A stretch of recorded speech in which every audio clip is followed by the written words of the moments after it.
खैबर शिकन, हाज कासिम और शाहिद 136 के तबाहकुन वार। ईरान ने उर्दन में मौजूद अमरीकी एयरबेस की ईंट से ईंट बजा दी। अमरीकी एयरबेस पर खड़े 3 F-35 लड़ाका तैयारे मुकम्मल तौर पर तबाह, जबकि कई तैयारों को नुकसान पहुंचाने का दावा भी किया जा रहा है। इसके अलावा ईरान ने यह भी दावा किया है कि कई अमरीकी फ़ौजी हलाक और ज़ख्मी भी हुए हैं। वहाँ पर कितनी तबाही मची, ताज़ा तरीन सूरत हाल के बारे में अज़हर अली खान से बात करते हैं। अज़हर भाई, सुबह हम बात कर रहे थे कि अमेरिका ने ईरान पर हमले किए हैं और ईरान इसका मुंह तोड़ जवाब देगा। ईरान ने जनाब उसका मुंह तोड़ जवाब दिया है। उर्दन में अमरीकी एयरबेस पर हमला किया गया है। ईरान की जानिब से दावा किया जा रहा है कि 3 F-35 लड़ाका तैयारे मुकम्मल तौर पर तबाह कर दिए हैं, कुछ तैयारों को नुकसान पहुँचा है, अमरीकी फ़ौजी भी मारे हैं, कई ज़ख्मी हैं। क्या ताज़ा तरीन इत्तलात सामने आ रही हैं? चंद घंटों के अंदर जो ईरान ने कहा था कि अभी हमारा एक बहुत सख्त जवाब तुम्हें मिलने वाला है, चंद घंटों के अंदर वो डिलीवर कर दिया गया है। इस बार इंतखाब किया गया है उर्दन के मुआफ़िक़ सल्ती एयरबेस का, जिसको अल अज़राक़ बेस भी कहा जाता है, और वहाँ पर बहुत ही शदीद हमला किया गया है। एक कॉम्बिनेशन एक बार फिर बनाया गया है, और ये कॉम्बिनेशन जिसके लिए अमरीका तैयार था, ये वो कॉम्बिनेशन नहीं था। इसमें बैलिस्टिक मिसाइल भी तब्दील कर दिए गए, इसमें ड्रोन की फॉर्मेशन भी तब्दील कर दी गई, इसमें इन्होंने खैबर शिकन मिसाइल जो नई तर्ज का है वो तो इस्तेमाल किया, लेकिन साथ में हाज कासिम बैलिस्टिक मिसाइल का भी इस्तेमाल किया गया।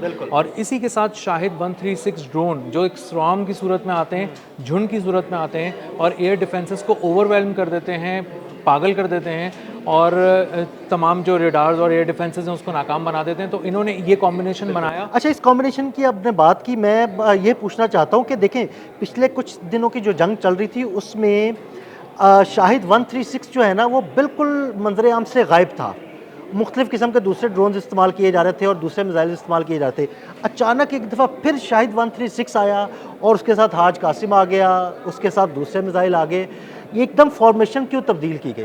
ये रहा है कि ये मुख्तलिफ जगहों से फायर किए गए हैं। इसको जो लॉन्ग रेंज के तौर पे लिया गया है, जो खैबर शिकन मिसाइल है, और ये इसकी रफ्तार है 19,500 किलोमीटर फ़ी घंटा, और ये 1500 किलो तक का वॉरहेड लेके जाता है। ये बहुत तेज़ी से आ रहा है। दूसरी जगह से हाज कासिम को लॉन्च किया गया है और उसकी अपनी एक रफ्तार है जो कि इससे मुख्तलिफ है। इसी के साथ शाहिद 136 ड्रोन जो हैं वो आहिस्ता स्पीड के अंदर हैं, तकरीबन 200 किलोमीटर फ़ी घंटा की रफ्तार से आ रहे हैं। तो सबसे पहले ये पहुँच के इसको ओवरवेल्म कर रहे हैं, उसके पीछे हाज कासिम आ रहा है, और उसके पीछे मुमकिन तौर पे खैबर शिकन मिसाइल आ रहा है। और खैबर शिकन मिसाइल ही असल में वो मिसाइल है जिसके ज़रिए ये बड़े पैमाने पर तबाही मचाना चाहते हैं, क्योंकि ये बहुत ही तेज़ रफ्तारी से एक ऑब्जेक्ट 19,500 किलोमीटर फ़ी घंटा की रफ्तार से अगर उड़ता हुआ आ रहा है और उसमें 1500 किलो का वॉर हेड है, तो इसका मतलब ये है कि वो एयर डिफेंसेस के परख से उड़ाएगा, वो अपने हदफ के परख से उड़ाएगा, और उसके करीब रखी हुई और चीज़ों की भी उड़ाएगा। इसीलिए आप सुन रहे हैं कि जो अब आज मुआफ़िक़ सल्ती एयरबेस पे क़यामत ढाई है ईरान ने, वो इसी तरह ढाई है कि उसने वहाँ पे जो तैयारों के रैम्प्स थे, यानी कि उन जगहों पे,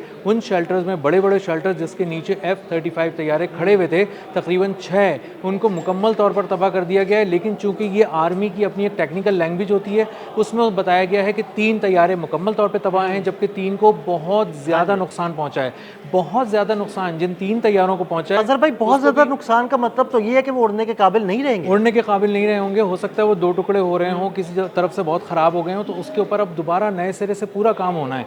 और आप इसका अंदाज़ा इससे लगाएं कि ये $120 मिलियन का कम से कम एक पीस है, जिसको 6 पीस उन्होंने उड़ा दिए हैं। तकरीबन $700 मिलियन का सीधा सीधा नुकसान हो गया। बिल्कुल मिट्टी में मिल गए वो। और इसी के साथ साथ उन्होंने ख़ास तौर पे इस बार जो अकोमोडेशन को निशाना बनाया है, वो ऑफिसर्स की अकोमोडेशन को बनाया है, और वाज़े तौर पे लिखा है कि हमने ऑफिसर्स को निशाना बनाया है अमरीकी फ़ौज के। और पासदारान इनकलाब कह रहे हैं कि इसमें कई अमरीकी ऑफिसर्स मारे गए हैं, कई ज़ख्मी भी हैं। जी, कई मारे गए हैं, कई ज़ख्मी हैं। और इसी के साथ साथ उन्होंने इस बात को भी इंश्योर किया है कि मेंटेनेंस शेड को उस वक्त निशाना बनाया जाए जब उसके नीचे उसके टेक्निकल जो शोबे के लोग हैं, ख़ास तौर पे इंजीनियर्स हैं, टेक्नीशियंस हैं, जब वो काम कर रहे हों। तो इसका मतलब ये है कि जिन चीज़ों को निशाना बनाया गया है, उन चीज़ों के साथ खड़े इंसान जो कि इंतहाई हाईली क्वालिफाइड, जो उनका बहुत ही अहम असासा है अमेरिका की फ़िज़ाइया का, वो उनको भी साथ इसी के अंदर लिया गया है और समूह कर उनको भी निशाना बनाकर मारा गया। ये कि अमेरिका को अंदाज़ा था कि उसके हमले के बाद ईरान की जानिब से मुंह तोड़ जवाब आएगा, तो अमेरिका ने क्या कोई हिफाजती इक़दाम नहीं कर रखे थे? हिफाजती इक़दाम तो किए हुए हैं, लेकिन हमें उस खबर को भी नहीं भूलना चाहिए कि जिसमें उन्होंने कहा है कि इंटरसेप्टर इस हद तक कम हो गए कि वो पिक एंड चूज़ कर रहे हैं और देख रहे हैं कि किस हमले को रोका जाए और किस हमले का जवाब दिया जाए, क्योंकि उनके पास अब मिसाइल ही नहीं है चलाने के लिए, बहुत कम रह गए हैं। बहुत अहम मिसाइल हैं ये, $4 मिलियन से लेके $15 मिलियन तक के मिसाइल हैं, इंटरसेप्टर्स हैं, और अगर इनको बिला वजह फायर कर दिया गया, किसी एक मिसाइल के आने के वक्त तकरीबन कोई 3 मिसाइल फायर किए गए उसको रोकने के लिए, तो इसका मतलब है ये ज़ाया हो रहे हैं। और अगर आप उसको तब भी नहीं रोक सके तो आपने यहाँ से तो $45 मिलियन का नुकसान कर दिया, वहाँ से अपना $120 मिलियन का तैयारा भी तबाह करा लिया। तो अब वो ये देख रहे हैं कि जहाँ फायर करना बहुत ज़रूरी है, जहाँ वो 100% इस बात का यकीन रखते हैं कि हम आने वाली चीज़ को रोक कर तबाह कर सकते हैं, वहीं वो इंटरसेप्टर फायर करते हैं। वरना पिक एंड चूज़ मेथड के तहत वो बहुत सारी चीज़ों को गुजरने देते हैं और वो वहाँ पे तबाही मचाते हैं। ये भी एक रिपोर्ट थी, और चूँकि अमरीकी मीडिया की रिपोर्ट है, बहुत क्रेडिबल रिपोर्ट है, इससे अंदाज़ा होता है कि इंटरसेप्टर्स कितने कम रह गए हैं। दूसरी बात ये कि जो ईरान जिन चीज़ों को तय कर लेता है वो उन चीज़ों को सही से लॉक करता है और इस बात को इंश्योर करता है कि हम उन्हीं चीज़ों पे निशाना लगाएं जिन चीज़ों को हम तबाह कर सकते हैं। और ईरान की फ़ौज की भी तैयारी है कि वैसे ही वाकई बड़ी हैरत अंगेज़ बात है कि उसने जिन जिन अहदाफ को चुना उन अहदाफ को बड़े ताक कर निशाने लगाए। देखिए F-35 के हैंगर्स को अगर उसने निशाना बनाया तो उसने 6 F-35 तकरीबन राख का ढेर बना दिए। वहाँ मौजूद टेक्नीशियन, वहाँ मौजूद इंजीनियर्स वो मारे गए।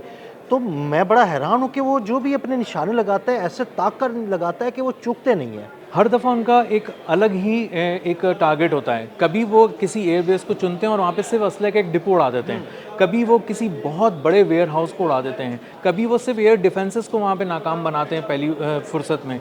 तो ये इतनी बड़ी बड़ी एयर बेसेस हैं मशरिक़ वस्ता में अमेरिका की, जो पूरे पूरे शहर हैं और एक से दूसरी जगह जाने के लिए भारी फौजी गाड़ियों का इस्तेमाल किया जाता है, तेज़ रफ्तार गाड़ियों का। तो इसका मतलब ये है कि आप एक एक करके उनको डिसमेंटल करते जा रहे हैं, एक नट बोल्ट खोल रहे हैं एक बहुत बड़े जाइंट का, कभी उसके घुटनों में से कुछ नट बोल्ट्स निकाल लेते हैं, कभी उसके हाथों में से निकाल लेते हैं। तो वो अब आहिस्ता आहिस्ता एक पूरा जो अस्करी कला बनाया गया था वो पिघलना शुरू हो गया है, वो ढहना शुरू हो गया है और इसको पूरी दुनिया अपनी आंखों से देख रही है। और जॉर्डन को तो एक आप कह लें कि अंगारों के ऊपर रख दिया है और उसको हल्की आंच पे पहले रखा हुआ था, अब उसको तेज़ आंच पे पका रहे हैं। और जॉर्डन की एयर बेस की तो ऐसी तैसी कर दी है। वैसे आपकी ये हल्की आंच और तेज़ आंच से ही जुड़ा मेरा सवाल है कि पहले वो मशरिक़ वस्ता में कुवैत, उसके अलावा इराक, उसके अलावा बहरीन, यहाँ पर मौजूद जो अमरीकी एयर बेसिस थे उनको निशाना बना रहा था ईरान, लेकिन अब उसने जॉर्डन को अपने निशाने पर रख लिया।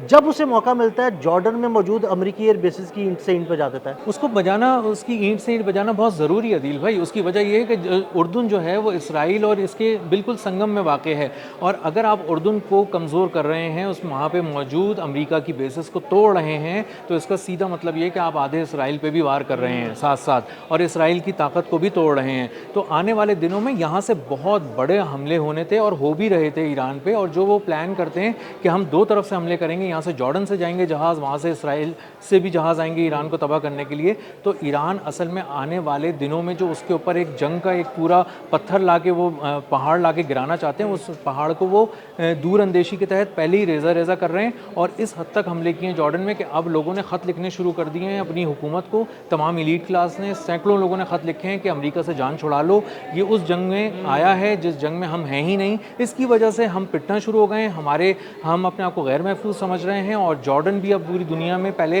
कहीं किसी लाइमलाइट में नहीं था, खबरों में नहीं आता था, अब हम पिट भी रहे हैं, मार भी खा रहे हैं, हमारी सरमायाकारी भी मुतासर है, हमारी मईशत भी तबाह हो रही है और पूरी दुनिया में हमारा मजाक भी बन रहा है। बहुत शुक्रिया अजहर भाई। अजहर भाई ने ताज़ा तरीन तबाही के बारे में आपको आगाह किया। मज़ीद अपडेट्स के लिए हमें फॉलो करते रहें। अदील अहमद और अजहर अली खान को इजाज़त दीजिएगा।